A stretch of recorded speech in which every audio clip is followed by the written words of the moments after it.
The Genealogy of Jesus Christ. I was listening to a podcast put out by the Determined Truth Ministries recently, and I felt I wanted to comment upon it. Specifically, I'm referring to their first broadcast on the Book of Matthew. I was very much enjoying it, and I felt that Rob and Vinny had a great repartee, and it was enjoyable and easy to listen to. However, I wanted to briefly comment on the statement made by Rob at timestamp 16.58, that Matthew is using the genealogy to say, quote, "This is the story of Jesus," end quote. I thought that was interesting because Matthew genealogy includes a person of particular interest that the genealogy of Luke conspicuously omits.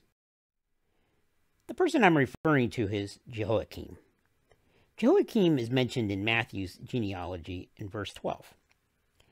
If you're trying to make the point that the genealogy is making a theological statement, then perhaps you should include the curse that the prophet Jeremiah places upon Jehoakim in your discussion. As you may recall, Jeremiah is ordered to indict Jehoakim for various offenses and concludes his harangue by declaring in verse 30, "Thus saith the Lord, write ye this man childless, a man this man, and shall not prosper in his days. For no man of his seed shall prosper, sitting upon the throne of David, and ruling any more in Judah." If one were to believe in such things as curses, one could conclude that Matthew's genealogy disqualifies Jesus from the role of Messiah. A few years back, I did an analysis of the genealogies of Jesus Christ in response to the analysis that was conducted by the bishop, and some say saint, Augustine of Hippo. Unfortunately, I was about 1,600 years too late in my response to get to him, as he was deceased before he could read it. You might find my genealogical analysis helpful. I brought together all of the available biblical genealogical records I could find, including Matthew 1, chapter 1, verses 1 through 16, Luke 3, chapter 23 through 38, 1 Chronicles 1 through 3, Ezra, chapter 3, verse 8, Haggai, chapter 2, verse 2, and Genesis 5, 10, and 11. But all of this analysis might be for naught, since Matthew's genealogy is supposed to go through Joseph, who, we are told, was a cuckold and a sexual rival of the Holy Ghost, whose debauchery upon the so-called Virgin Mary is said to have brought about the conception of Jesus the Christ. You may be thinking that I am being disrespectful to the Holy Family, but I think that the only thing holy about this family is the alibi of a certain Hebrew girl. It is often alleged that we can trust the genealogical records of the Jews because they were meticulous in their genealogies. But on what basis do you allege that the Jews were meticulous genealogists? I cite the present controversy as a prime evidence to the contrary. Here's some other examples of botched Jewish genealogies. Who was Moses' father-in-law? I would refer you to Exodus chapter 3, verse 1, and chapter 18, verse 1. Or is it Numbers 10, verse 29, or Judges 4, verse 11? How can a son be older than his father? I would refer you to 2 Chronicles chapter 21, verse 20, and chapter 22, verse 2. Flavius Joseph, the other famous Hebrew writer from the first century, claimed to be the fourth cousin of Herod's second wife, Miriam, who would have died 68 years before Josephus was born. Luke not only diverges with Matthew, but also with 1 Chronicles, chapters 1 through 3, and Genesis 5, 10, and 11. Luke states that Arphaxad is the grandsire of Ragau, a.k.a. Rouille, but he adds 4 names which diverge from both Genesis and Chronicles. In order to make this work, you'd have to argue that Luke had superior genealogical records to the authors of both Genesis and Chronicles. The contention that Salathiel and Zerubbabel were common father-son combination names is unlikely for the following reasons. Matthew states that Jehoakim is the father of Salathiel. If this is true, then this would imperfectly tie in with 1 Chronicles, which states that Jehoakim is a great-grandfather of Salathiel. It seems that Matthew is attempting to tie his Zerubbabel in with the historical figure. Zerubbabel is a heroic figure in Jewish history, so it's no wonder that the writers of the Gospel wanted to include it in Jesus' lineage. If the theory that the Salathiel Zerubbabel were common father-son name combinations, then wouldn't we find other examples, i.e. David and Solomon or Abraham and Isaac? While it's possible that the Salathiel Zerubbabel name combination is speaking of unrelated individuals in Matthew and Luke, this is highly improbable given that there is no precedent of this type of father-son naming combination. Certainly, there have been other examples of same name, different person. For example, Nathan, the prophet, and one of David's sons. But there's no reference to the name Salathiel or Zerubbabel except for two.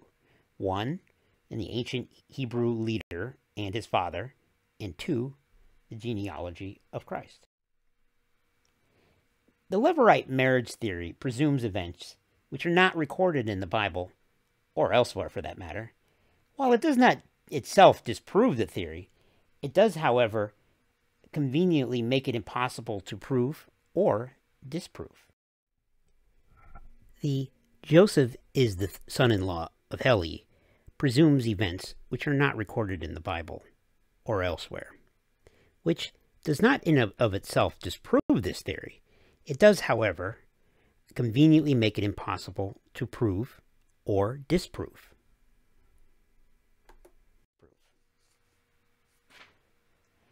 There are no examples of genealogies given through the mother, so why would you start with Mary? If you believe that the earth is more than 6,000 years old, then how do you explain Adam's inclusion in the genealogy? It must either be bogus, or the genealogy must have huge missing gaps. If it's missing huge gaps, then why skip those individuals and not others? Why would you skip any generation when we already know that much biblical real estate is devoted to genealogies? Why would you abridge them? If the purpose of a genealogy is to trace a bloodline, then skipping generations would defeat the purpose of the genealogy. If you believe that Noah actually floated on an ark in a worldwide deluge, then one of two propositions is true, but both cannot be true. So, Proposition 1, the genealogy is wrong. Proposition 2, scholars have misdated the early Egyptian civilization. The reason for this choice is that because there's not enough time allowed in the genealogy to account for the number of people needed to build the early Egyptian edifices. The more likely scenario is that Matthew and Luke probably both had access to some version of Genesis and Chronicles. It's likely that Matthew and Luke did not compare notes when coming up with the genealogies. Given the geographical distribution and the lack of communication between the various sects of Christianity at the time, it was likely that the discrepancy was not discovered until sometime later when the various books of the New Testament were starting to be collected. By this time, it was too late to convincingly modify the scriptures due to the wide distribution. The author of Luke was educated enough to realize that he had a problem with the inclusion of Jehoakim in the genealogy due to the curse of Jeremiah chapter 22. So he conveniently had the line go through David's son Nathan, for which there is no genealogical record. Both genealogies were probably created for a Jewish audience that would have wanted a historical link to their legendary ancestors. So in conclusion, there are exactly two choices that you must that you must decide upon on this issue. The first choice is you can choose to accept all of the below statements. 1. Luke is referring to Mary's lineage. 2. The Levirate marriage explains the father of Joseph. 3. The divergence of Luke from Chronicles and Genesis is not a mistake, but it is explainable by Luke's superior genealogical records. 4. There was more than one Salathiel-Zerubbabel combination in Jewish history, and they somehow both ended up in different genealogies of people who happened to get married hundreds of years later. Someone bothered to keep track of Mary's lineage in a patriarchal society before they knew that she was going to bear the Messiah. That there are gaps in the genealogy to explain a not-so-young earth. And finally, that Mary was debauched by a ghost, making Joseph's genealogy in Matthew completely irrelevant. The second alternative